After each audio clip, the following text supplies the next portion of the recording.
10. We're going to get right into it. We're not going to waste any time. I want to start before the intro even finishes. Thursday night football, trash. Sunday night, pretty trash. Sunday afternoon, Sunday morning, very good. Monday night, who knows?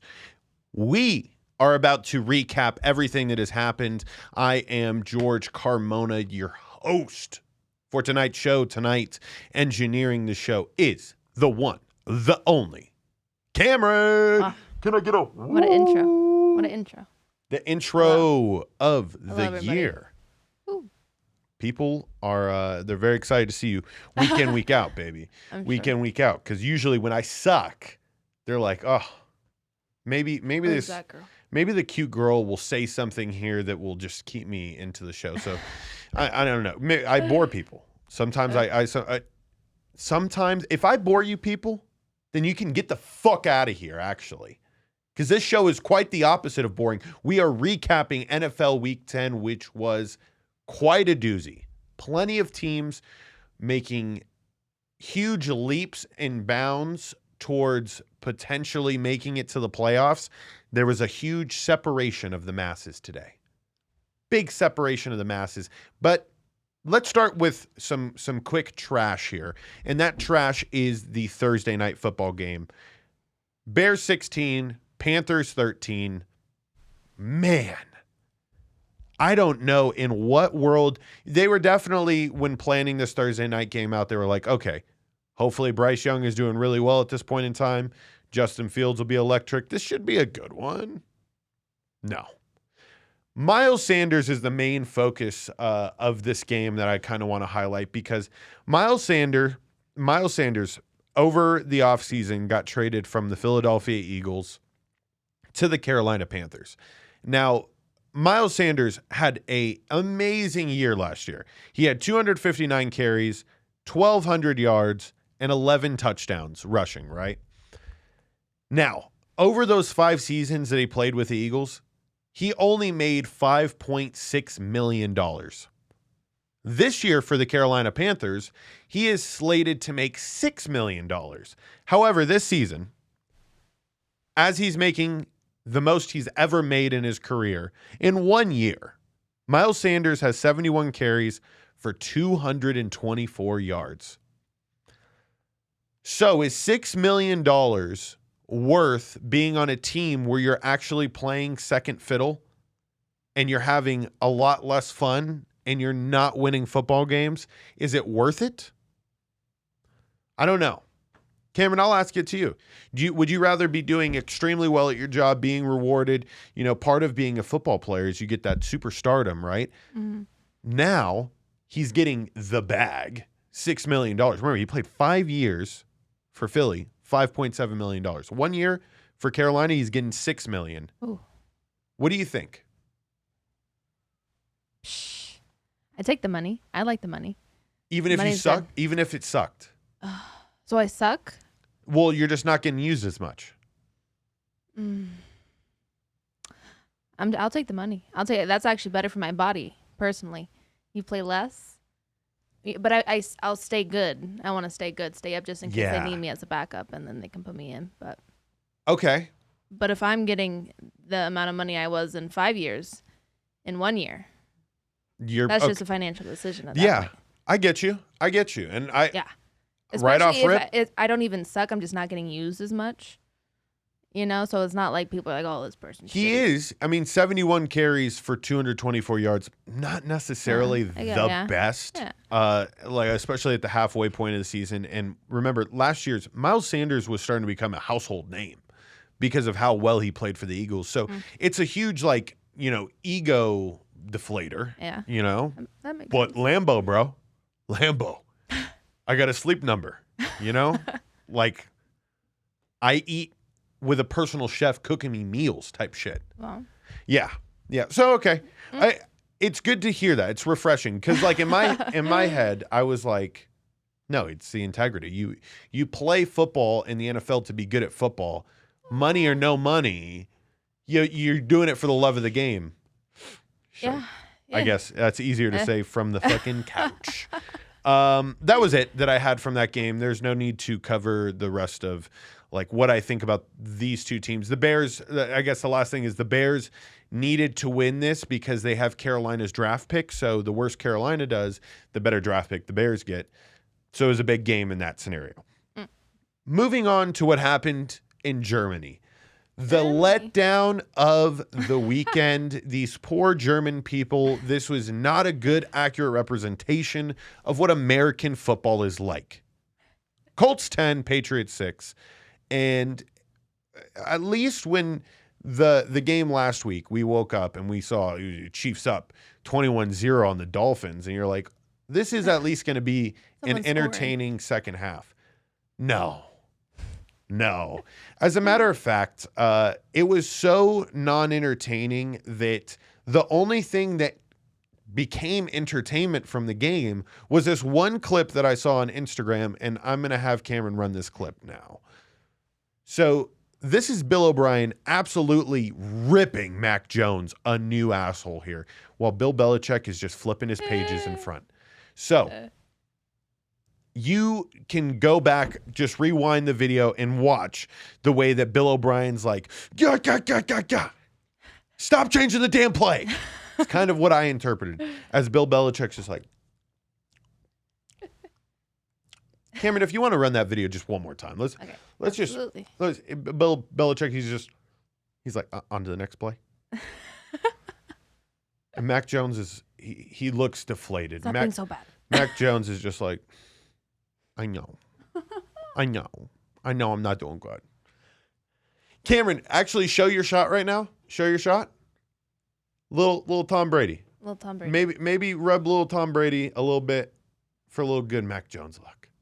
Or the belly, like a Buddha. Ooh, yeah, rub that little Tom Brady belly. So, that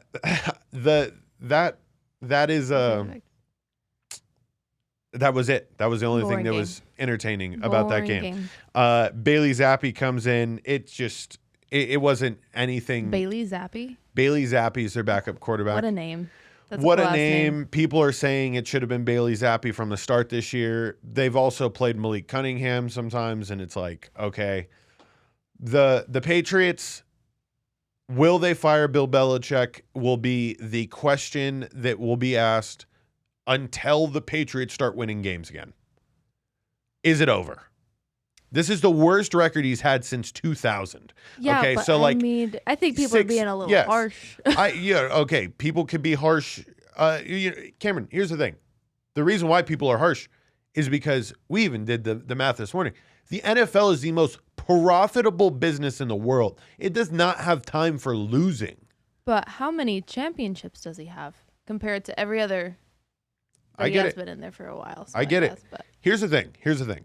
It's been a while since that happened. Okay? It's been 5 years of bad, worse. Oh my God. Bailey Zappi. Like the same Bailey Zappi. What? That's not good. So poor Germany. Just maybe that's what you deserve. I didn't mean that, I know it's been a while. But bad football. Can you imagine? Can you imagine right after World War II, we just go over there and we just send them? We would send them Bears Panthers like week in and week out. just let them play. This is good, right? Good, yes. Cameron, there was something though that I want to hop to that's in between these two games, and it's fine. You don't need to timestamp this, but I'm a little fired up because Junior, my brother, in San Jose State rushed for 300 rushing yards. They beat Fresno State a lot to a little. I don't remember what the final score was. But there was this one play in which my brother, left tackle, just pass ups, boom, takes a kid, throws him to the ground, and fucking drives him into the ground. It's the coolest shit I've seen all weekend. Not even going to lie. Cameron, run the clip. Watch the little bro bury this kid here. Sit the fuck down. Fuck you! Fuck you! No! Fuck you! Wow. That's the type of energy that I bring to my house Saturday. It was around 9:30 at night. I can only imagine what our neighbors thought. They were probably like, this dude's crazy. Who is he saying fuck you to? His poor wife. His poor wife. Fuck you. No, fuck you. So that was a fun little comedic break there. On to real football that happened in America. Texans 30, Bengals 27. I said this in my Instagram story, so I go on my rant now. CJ Stroud is on pace to win the MVP award because he is the most consistent quarterback in the league. He has a touchdown to interception ratio of 14-1 right now. And he has the AFC South, which is arguably the worst division in football currently, for a good majority of these next 8 games. It's not out of the realm of possibility for CJ Stroud to lead his team to a 7-1, possibly a 6-2 record in these last 8 games, continually put up great touchdown numbers, not turn the ball over. If he has an astronomical touchdown to interception ratio, which I wish I would have looked up beforehand, what is the best touchdown to interception ratio from an NFL MVP quarterback? I feel he's well on pace to having that. So if he's setting a record, he's taking a team that won 2 games last year and having them win the AFC South. He does so by not turning the ball over. He's electric. He's selling season tickets. CJ Stroud for MVP should not be out of the realm of possibility. So look at putting that number in. What are the odds on that? Have you looked at it?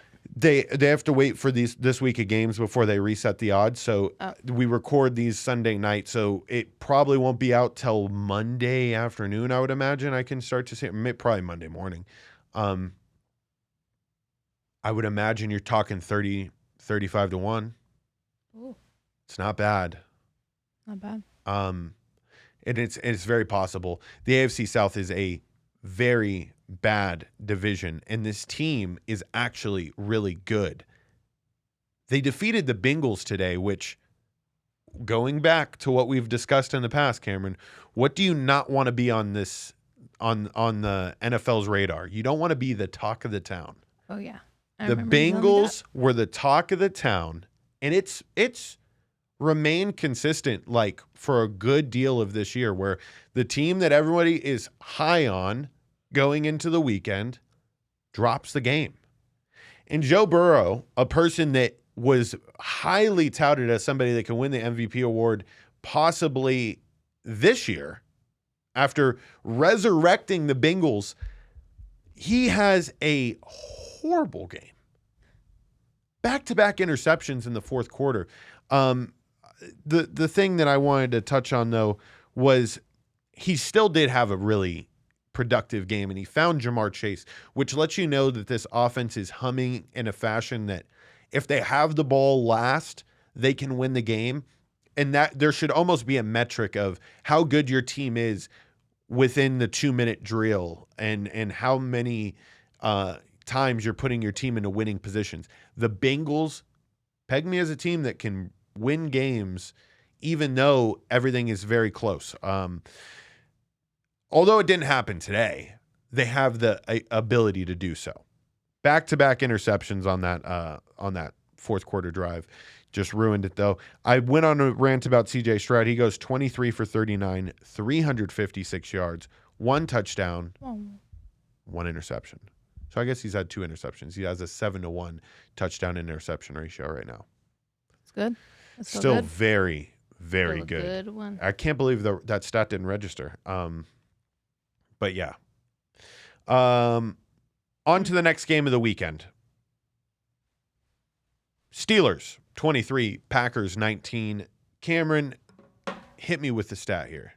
So all 6 of the Steelers' wins so far this season have been by 8 points or less. And they've been outgained in every game too. So they've been very close. Very close. Yes. So, did they get lucky too early? Are we thinking? I don't know. They've been very close games. I think they did get lucky.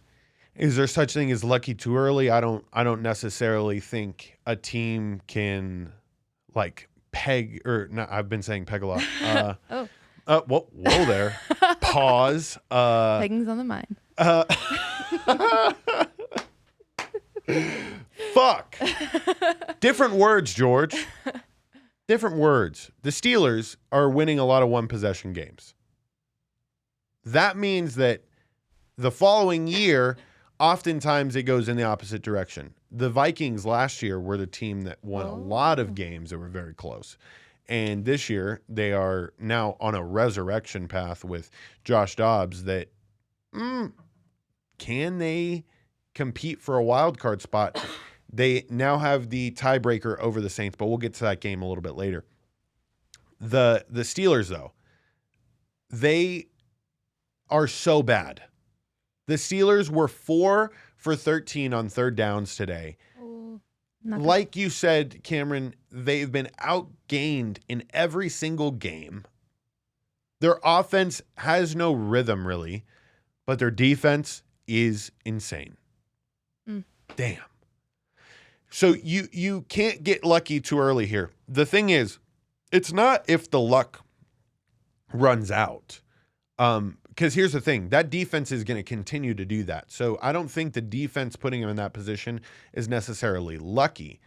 What's lucky is that, Najee Harris is still able to run the ball. He looks so slow. I saw a meme of Najee Harris, and somebody said it looks like he's running with jeans on. Because it's just, he didn't even get a majority of the carries today. And I think it's a gradual release from him. The Steelers got to be able to run the ball extremely well because Kenny Pickett, Mason Rudolph, Mitch Trubisky, none of them are the answer for the Steelers. So you got to be able to run the rock. Yeah. And they did not. They didn't even really do that well today. The thing is Pittsburgh's a very tough place to play, and Jordan Love, after starting the season 2-1, they have gone on a dramatic slide down the face of the cliff. Adam LaFleur was starting to become a household name as far as coaches go, but it's really just because of Aaron Rodgers. So that sucks. On to the next game of the weekend, Buccaneers 20, Titans 6. Now, I told myself I need to read the play log of this game because I knew going into it that the Buccaneers, without a doubt, were going to win this game. Not because the Titans don't really necessarily have some offensive power, but it's just because Baker Mayfield has the best tools he has ever had. And this was a game in which Mike Evans dropped a wide open touchdown where even in the postgame press conference, Mike Evans said, I was thinking about the person that I was going to hand the ball to after the touchdown. He's like, I can't do that. And then he's like, but I knew I had to make it up, so that's why I scored that other touchdown. And I'm like, bro, you're lucky the Titans are just that fucking bad on defense. This is one of the worst Titans defenses I've ever seen. Titans are normally known for a very tough defense. Derrick Henry, who is on my fantasy team, sucks. He fucking sucks. And I'm looking to trade him before our trade deadline, which is this week in the Gridiron Junkies Fantasy Football Draft. But nobody wants him. What do you mean trade deadline? Like this is the last week to trade players. No. Should I move it? That's a thing? I can't move it. Well, I haven't. I've been declining all these trades. I kind of feel bad about it. Should I feel bad? I like my players. I don't know. I declined everybody's trade. It seems like I'm kind of your silent GM because you're always like, George, okay. What do you think? No. I asked him a couple of questions. I asked him for his opinion, and I listened to it, and it's the wrong opinion. So I'm done asking. He's not the silent GM. Yeah, That's okay. Me. It's on me. Yeah, sure. And then what about the bet slips? Well, you did. Okay. You put in a 6-leg teaser today, which I put in a 4-leg teaser. Afternoon teasers have been fucking cash money, baby. Cash money. 4 teams in a teaser for me. Sweet spot. But Cameron, you put a 6. Overs. You put in the overs for the afternoon slate for the teaser. Yeah, a couple of them for the who is it? Oh, I don't know. I gotta look it up. The Commanders. She's doing the mad scroll right now. Oh, I gotta log into my account. No, that's fine. While you log into your account, I need to recap to you what happened in this Buccaneers-Titans game because we're going a little all over the place. But here's the play-by-play breakdown. Okay, the Titans went field goal, then punt, then miss field goal, punt, end of half, punt, field goal, interception, turnover on downs. Wow. They also, I didn't bother to tally up how many yards they had in the first half. Like after their first drive where they got 55 yards, I think they may have gotten 50 yards in total for 2 quarters. It's just embarrassing football. They don't know what to do. And anybody that is playing against the Titans right now, there's no need to even be afraid of Derrick Henry because you can stack the box with 10 people. You can just blitz everybody. Will Levis can't do it. Ryan Tannehill can't do it. The offensive line is actually getting their ass kicked every game for the Titans. They're a bad team. They're on fraud alert. Even though we already knew they were frauds, the Seahawks were kind of like shocker when everyone was like frauds. They still are. Still are frauds. But I'm going to move on because that game was just fucking boring. On to a very exciting game in the weekend. Mm-hmm. Browns 33. Ravens 31. Deshaun Watson completed every pass in the second half, which is a unfathomable stat. To not miss a single person on a road to recovery after the first half, they did not play that well as an offensive unit. You saw the Ravens kind of do what the Ravens have been doing. They jump out early and they look like the more dominant team. Now, up 14 going into the fourth quarter, and the Browns stormed back. This was a game in which it kind of highlights that the Ravens, although extremely dominant, can run into these offensive lapses where Lamar Jackson just at times makes boneheaded mistakes, very similar to Josh Allen. And he threw an interception today that made a lot of people think how can we give this dude in a huge game like this the MVP award without him being able to perform and win? Deshaun Watson, after everybody has ridiculed him for years on why he got the contract the size he did to pay off everybody, actually pulls through in a very big moment in a huge game for the AFC North. So, Browns, legitimate team? Yes.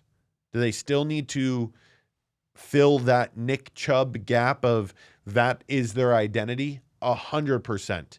But if Deshaun Watson turns it on like how he did with Houston, you can see a team that later on in the season is really poised and comfortable with what their quarterback's able to do, and that is priceless. Next game of the weekend. Fuck. This game I had so wrong earlier in the week. I had Big Body Cisco on to talk about why the 49ers have gone on a little bit of a skid, and he called it perfectly. He said Steve Wilks has been coaching the defense from the booth. If Steve Wilks was down on the field like DeMeco Ryans was, like Robert Saleh was, then you'd get this a bond and energy formed between the play caller and the main play caller on the field, Fred Warner. You saw the guys very enthusiastic about Steve Wilks actually making the move down to the sideline, and that defensive line, holy shit. Chase Young and Nick Bosa had a sack today where they both met at the quarterback. Mark my words, that is not the last time that is going to happen this season. Wow. Oh my God, I missed the opportunity to get on the 49ers and bet on them this week. I was super duper fucking fugazied by these Jaguars that have had an easy ass schedule to start the season. Oh, fraud alert? Question mark? No. They didn't run the ball well today. The final score in this game was 49ers 34, Jaguars 3. Not a single fucking touchdown on the board. Ugh. Here's the thing. I didn't want to even look up any stats from this game other than how the Jaguars ran the ball, and it was piss poor. And when the Jaguars can't run the ball, it's tough to open up a defense. Remember yesterday, Cameron, and this was a fun couples moment. Any guy that has a girlfriend who gives a shit about them and entertains manly conversations, such as like, what is a blitz? Cameron asked me, what is a blitz? And I was like, oh, well, see, Cameron, this is like, of course I know what a blitz is. So a blitz is where the person's just going to go straight for the ball carrier, whoever has the ball, whether it's a quarterback or the running back. They're blitzing a gap. So they're attacking, they're filling a spot on the field. Where was I going with this? Talking about. 49ers. Yeah. How you were telling me about the blitz. Wow. Why did I even bring that up? Yes. I feel it was going someplace good. Oh, same. Dang. Same. This is Gridiron Junkies. This is awesome. It's gonna come back to me. Sometime. I'm gonna be like end of the show and be like, hey, that one thing. I remember. Wow. But I explained to Cameron what a blitz was. Now Yeah. she's done. Oh, here it is, Cameron. Boom. When I was explaining to you what a blitz was, right? And I was like, you can send as many people as you want. You could send 7 people and you can cover the 5 other people manned up, right? One person covering the guy in front of them. Very simple football. Send 7, boom, cover everybody up. The 49ers can kind of do that now because they're getting so much pressure. They don't even need to send 7. They could send 4 and still play like these manned up zones that were giving our boy Trevor Lawrence fits. On my Instagram the other day, I had a suggested post from Trevor Lawrence's wife. It was weird. It was like a compilation of her like with Trevor Lawrence in different places. What happens in a relationship when the man has better hair than the woman? Do you think it's contentious? They definitely use the same products, right? Oh, yeah. Does Trevor Lawrence and his wife use the same products, same stylist? Go to the same salon. Do you think they go together? Oh, probably. They probably go both together. Have their favorite stylist. There we go. Yeah. Ooh, Couple goals. Yeah, that's what I'm talking about right there. Full circle. Okay, we found out what we're going to talk about, and we were couple goals. They're couple goals. There was no touchdown scored in that game by the Jaguars. Still blows my mind. They had 4 turnovers. They were feeling the pressure. Trevor Lawrence throwing picks. It's just not good. It's not good. He just had a bad hair day, I guess. Oh, fuck. Final game in the Monday morning slate. Vikings 27, Saints 19. All right. It's all right. It's all right. It's all right. It looked like they were coming back there for a moment. It's all right. For a second there.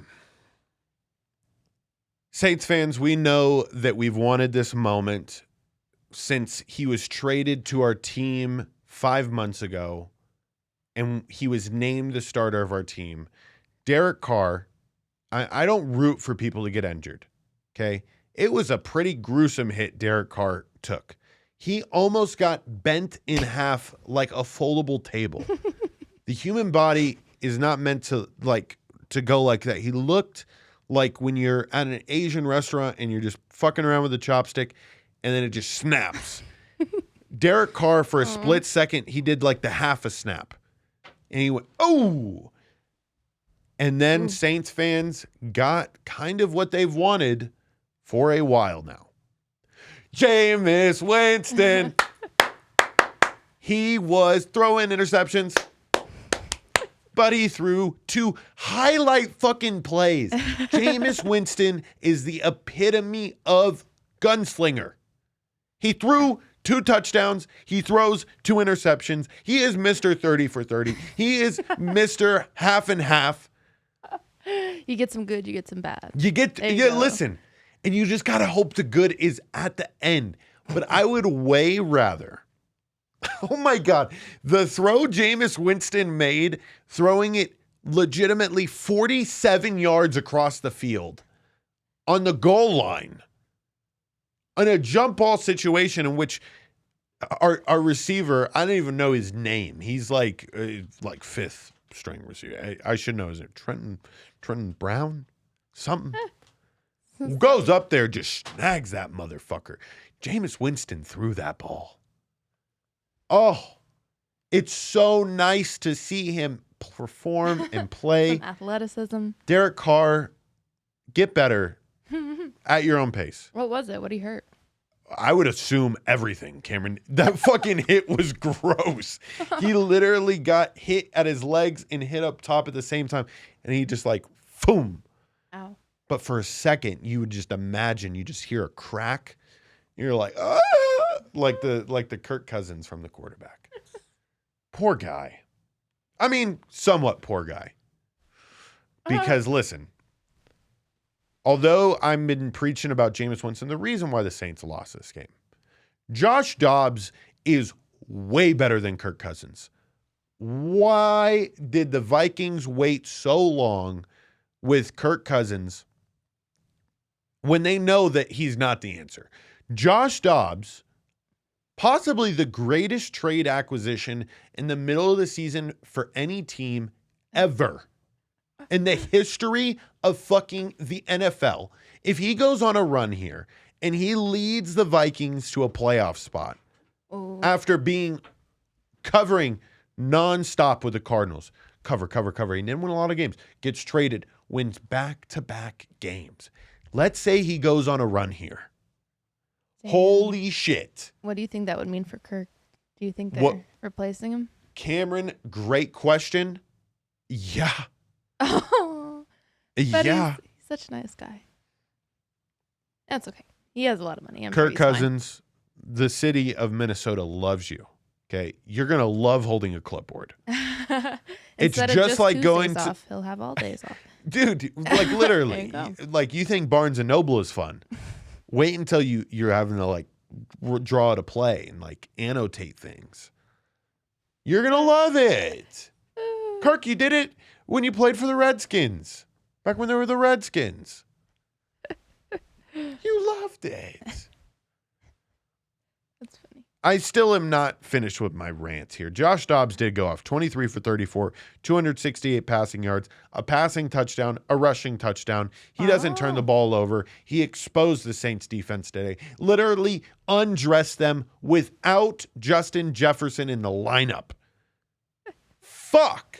They ran the ball extremely well too. Our defense looked a little lost for the first time all season. I've been very high on the Saints defense.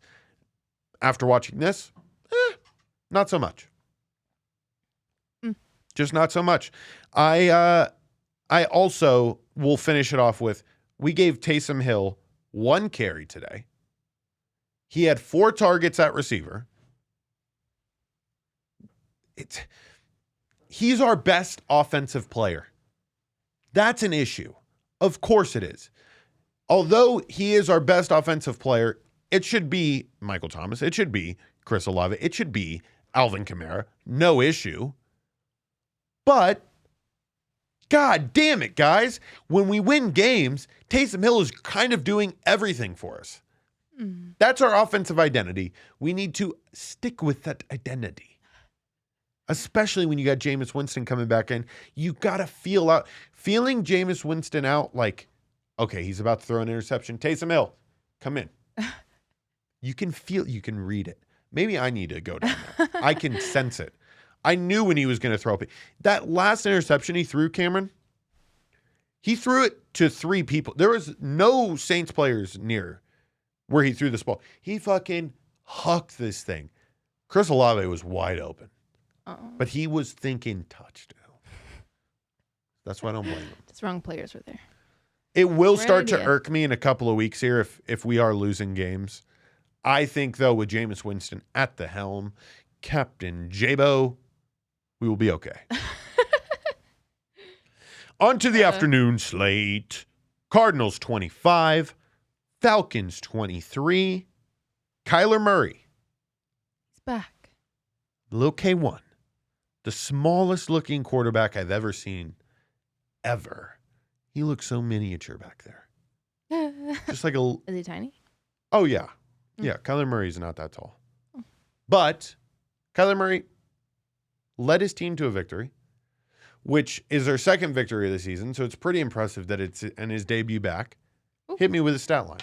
So he hasn't played a game in 335 days. This is his first game. Yeah. And he was 19 for 32 for 249 yards. That's good. That's a solid stat line. That is a very good stat line. He had one interception, but no touchdowns. I love Rise Up, okay? I do. Arthur Smith will be fired. It's a sad reality because he's like a bad coach in division. So like whenever I see another coach, I'm a Saints guy, right? So like I see that fucking Panthers suck. Excellent. Buccaneers had a really rocky year. Is Todd Bowles a good head coach? Who knows? Excellent. That's right where I want him. Arthur Smith fucking is constantly on the hot seat. People are unsure about him. Excellent. Let's keep all that the same so that way the Saints can perform. But it turns out every Saints coach is on the hot seat, at least in my opinion. Can't put up fucking performances like that. But the Falcons, they start with Taylor Heineke. I think Taylor Heineke gets hurt. Mm-hmm. Desmond Ridder comes in, doesn't play too bad, makes some good scrambling type plays to extend drives, but it was a little too late here. Falcons have lost the last 3 games by a combined 10 points. So when you talk about teams that are experiencing bad luck, they are on the receiving end of those one possession games. And in outlook of next year, whenever you see teams that have lost a lot of games, they were really close and they were right there. Those are usually the teams that tend to pop off the following year because they know what it's like in those situations and they don't want to feel the way that they feel. Like after going down to Arizona, it was a tough slate for the Falcons. Back-to-back weeks where they kind of just get undressed on the road. And now I'm assuming the Dirty Birds will go back to Atlanta. And they're actually going to play some pretty competitive football. It's this point in time in the season where you want to be at home. Being at home matters a lot because getting close to the holidays, planning things out, right? You know, family time is very important. Every wife is, you know, fucking running up the credit card numbers. Husband's not there to say no. That's a problem. So those are just all hypotheticals. I mean, I could be a complete fucking buffoon, but they are human beings too outside the football field. So that's why the Falcons have been bad. You know, that's why they've been bad. Homesick. They're homesick. You know who's not homesick? Who? There we go. I kind of yeah. Are you okay? Are you on mushrooms back there? I was talking to me. Who? I thought you were asking the audience. No, like, Cameron. It was a rhetorical. Fuck. And you were gonna Just answer. asking you a question. Sometimes you do that. Sometimes you say, "Do you know this?" And then you just say the answer. Cameron, do you know who's not homesick? Who? Lions 41, Chargers 38. This game was the barn burner showdown of the weekend. I like this game. Everybody knew that this game was going to be extremely high scoring because the Lions are just, it blows my mind how bad they are at defense. They can score a lot of points. High potent powered offense. They score fucking fast as shit too, which I'm a huge fan of. Mm-hmm. But god damn, they cannot hold a team to under 28 points, it seems like. It seems like every week they are struggling to stop teams. And everybody has been stopping the Chargers this year. The run game in that high-powered offense, though, was just enough to keep those Chargers at bay. You had a very gutsy play call at the end of that game, though, by Dan Campbell. Minute 47 left. It's a 4th and 2. It's one of those plays where if you kick a field goal here, you give Justin Herbert the ball back with a chance to win the game with a minute, 40 left. Or you go for it, and if you get it, then you can kill the clock all the way down and kick the field goal at the end. This is a play call in which Dan Campbell deserves Coach of the Year nods. That is how good of a play call that is, because they were able to run the clock all the way down to 2 seconds. They kicked the field goal to win, and they are one of the very few teams in the league that are 7-2. Ooh. The Lions. Only losses to the Seahawks at home early in the season, that fraudulent fucking team, and the Ravens, who everybody thinks is going to, make the Super Bowl. Not necessarily after today, but if the Lions and the Ravens make the Super Bowl, I say this every week. And so that way you guys can just shoot me a message. It will be a very, very happy day for George. What was the other thing from this one? The Chargers scored on their last 5 possessions of the game. Wow. So talk about a defense that is very, piss poor in primetime moments. Not necessarily the best thing for the Lions, but if you can give up 5 touchdowns on your opponent's last 5 possessions and still win the game, just goes to show how dominant that offense is. Jared Goff is leading the boys right now, and he had like a 23 for 33 game for 333 passing yards. The only reason I was able to memorize that is because I was like, oh, that's a lot of threes. On to the next game of the weekend. Nobody gave a fuck about this game after about the end of the first quarter. Cowboys 49, Giants 17. Cameron, you have a stat. Yes. So not the Giants. The Cowboys have outscored the Giants by 72 points in the last 2 games together, which is crazy. Jesus Christ. That's a lot. Yeah, the Giants are just they're especially against the Cowboys. They're gonna get a really good quarterback next year. Is it Michael Penix? This is the only thing that we give a shit about for the Giants for the rest of the year.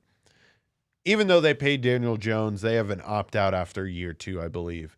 So they're still gonna lose out on some money for Daniel Jones, but you got Caleb Williams, you got Drake May, you got Jordan Travis, you got Michael Penix Jr. I think it's a Michael Penix Jr.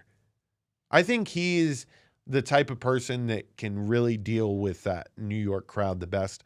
I think Caleb Williams would be a huge flop if he was drafted by the Giants.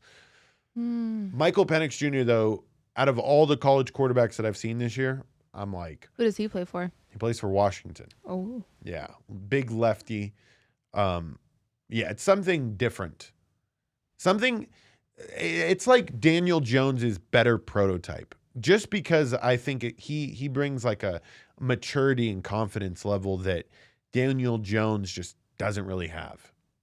But I don't know. Could be completely wrong. I'm just going crystal ball on that one right there. Dak Prescott goes off. This is a game where you could rack up a lot of stats versus a very, very weak Giants team. He was 26 for 35 for 404 yards and 4 touchdowns. 1 interception for fun. Tommy DeVito, on the other hand, the person that is willingly, able to tell the media that, oh yeah, I still live at home. Mom makes my bed. That's cool. It is. I'm not saying it's not cool, but bro, like, listen, if Patrick Mahomes says that, we're like, does this story get any better? When you say that, I'm like, this like, fucking DeVito kid doesn't know how to fold his fucking clothes. He doesn't know how to cook his own fucking Why would he cutlet. share the bed stat? I mean, he could just say he lives with his family. I like That's that you not said embarrassing. It's a stat. The stat. Yeah, you could just say, I live with my mom and dad. That's it. She makes my bed. You don't have to say that. You could take credit for making your own Tommy DeVito, does she leave condoms in your fucking nightstand for those fucking New York whores that you fucking bring by? It's funny. My goodness. And she bakes some fucking cookies afterwards, Tommy DeVito? Is that it? As your fucking dad's on the couch saying, hey, make sure you get home safe tonight. God damn, bro. You play in the NFL? Your starting quarterback? He was 14 for 27 for 86 yards.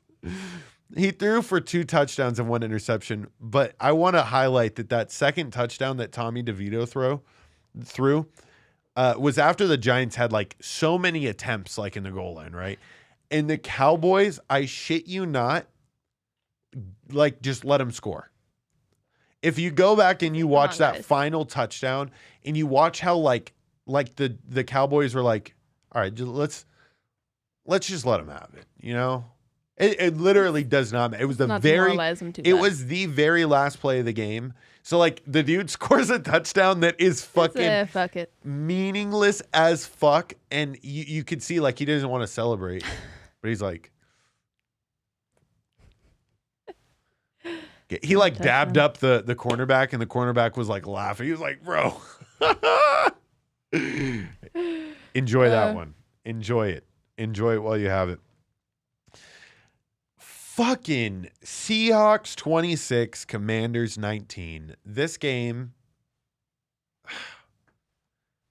I still think the Seahawks, well, at least in the teaser that we put in, the Commanders covered. Mm-hmm. But yeah. They did not cover for my Wager Wars pick, and they had a drive at the end of the game that was stalled, and it fucking is frustrating to see the Seahawks win a game like this because all week long, I'm saying frauds. They're frauds. Oh, by the way, I definitely had that score written wrong. It was 29-26. Mm-hmm. So I was right. I was like, huh. I do remember that this came down to a final field goal. Let's go to the team stats here. The Seahawks were 4 for 14 on 4th down. Not good. So the Commanders' defense finally shows up in a somewhat big-time position. However, they had Kenneth Walker running the ball like a madman. And this could possibly be due to the Commanders getting rid of their best defensive lineman. And, he plays for the 49ers now, Chase Young. So it could be due to that. You just can't, give that home team the ball late. And they had a drive there at the end where if you're able to control the clock, you can win the game. And they failed to do so. I just wanted to check one last thing. They did score on their opening drive, the Commanders, but they missed the extra point, and it gave me that vibe of, you're just shooting yourselves in the foot. And then it just went back and forth with field goal, but they left too much time on the clock there. They scored a touchdown on their final 2 drives. So, yeah. So it did cover for you in Wager Wars, then, right? It did cover for me in Wager Wars. They're +6. Yeah. I was forgetting that ending. It was not the way I projected it at the beginning of that. But yeah, they scored in their final 2 drives to make it a ball game, and damn, Seahawks got the ball last. On to the Sunday night football extravaganza. Raiders 16, Jets 12. I am going to give Uncle Kiki a phone call and see if he picks up, because he tried to give us the tickets to the Raider game this week, and I said, no, Kiki, you got to go. New Raiders. It's a different vibe. I'm telling you, you got to experience it. So let's see. He should be home by now. He should be buzzing off the win. Oh, come on, Kiki. What's up, J Money? Raiders. Man, you're right, dude. It's changed in there, George. It's changed. I tell you, I hadn't seen a crowd like that in 3 years since I've been going. That's. I told you, dude. They're excited with Pierce as the head coach. I mean, they're playing with emotion. I mean, it's crazy. It's a totally. You're right. A totally different team. It's the Raiders. You know. I love it. I love it. Totally different, dude. The crowd. There was a lot of Jet fans, but they were outnumbered by far. That's. You know? I needed to call you to get what it was like from your perspective because they look good. Josh Jacobs played really well. Yeah, if he didn't fumble at the end, they would have made it easier. But you know what happens is I felt like almost like an Oakland crowd, dude. I'm not joking. It was loud. I love that. It was they haven't experienced that in a long time, but the Jets also how was Zach Wilson in person? He played. He didn't play bad. He was. He sucks. He just, very few passes he completed. That were difficult, and then, whatever. He had a couple backs there. He just lets it go quick. But he played his ass off to try to fucking do something, I guess. Yeah. Crosby chased him all night. Yeah, I know. That last play of the game, you thought it was going to be a Crosby sack? Of course, twice. Yeah. Got him once, and he spun, and then he got a win. I said, oh, fuck. You knew that was fucking going to be launched. Wow. Crazy. That's good. And without Colton Miller. And Cole Miller's the guard? Left tackle. Yeah, that's big. So they moved, I think, one of the guards over there, or the right tackle moved over there, Ilamanu or whatever. But that's huge. Big pick by that linebacker. Yeah, Spillane. Big pick. Spillane. Yes. Well, see, that's what you see in TV better than you will. And Wilson, you can see he fixated. He keeps his eye on that receiver. This dude jumped it. Yeah. Diablo jumped one he almost got earlier, but this motherfucker was waiting for that, George. The way he broke on it. No, I'm happy. I'm happy the Raiders are on a winning track again. Antonio Pierce. 9 day, dude, from a team that I just saw 4 or 5 weeks ago against Pittsburgh. Yeah. It was like, geez, we might as well have been playing in Pennsylvania. Yeah. This fucking McDaniels, if he wasn't making $80 million, he should shoot him fuck himself. Yeah. 100%. Just think about it. When you have a team, it's almost like if you go to work, you're the leader, whatever, you get a new boss, everybody's going fucking haywire. Right. Hey, we can have music on. Hey, we can fucking, talk. Hey, whatever. They're going crazy. That's Oaktown right there. 100%, George. I don't know. I mean, Miami will be a very tough game, but you don't know, Should we call it Los Oakland? Right? I like it. Los Oakland. Dude, I hadn't seen a crowd like that, George. I'm telling you. Even when we haven't had as many road fans there, it hasn't been like that. You know what I mean? For sure. Now this is a huge momentum because I think you guys can upset the Chiefs. You think, George? I think. Yeah, it could happen. I think if it's Los Oakland, they upset them. If it's Las Vegas, the Chiefs win. Yeah, well, that's a different story there because, they're going to travel. Right. They're going to travel. Swift will be here. Oh, T Swift will for sure be in the building. You would think. So your dad and Junior, I think, are going to that one. Junior's got a game before that with UNLV. Are you ready for that one? We watched. You ready for that? Jesus Christ. Hell yeah, I'm ready for that. I think it's for the conference. They need to not overlook San Diego State, though. 100% agree. Brady Hoke's a good coach, and this is a big in-between game. They can't overlook that. It's a sandwich game. Yeah, they got to first take care of business and then worry about UNLV. Yep. But no, that's going to be huge. Huge. Can't wait. They looked great last night. Yes, they did. Hey, Both sides of the ball. Yeah, buddy. Kiki, tomorrow night, Bills, Broncos. Yeah. Bills are getting 7 points. Are you taking a side over under 47.5? Make a prediction for the game. Bills, what is it? 7? Yeah. 46.5 I have. You have it at 46? 47? It's up to 47 at the place I looked. Yeah. So, who are they playing? Broncos? Yeah. Broncos under. That would be my prediction. I don't bet totals, but Broncos under. I love it. All right, Kiki.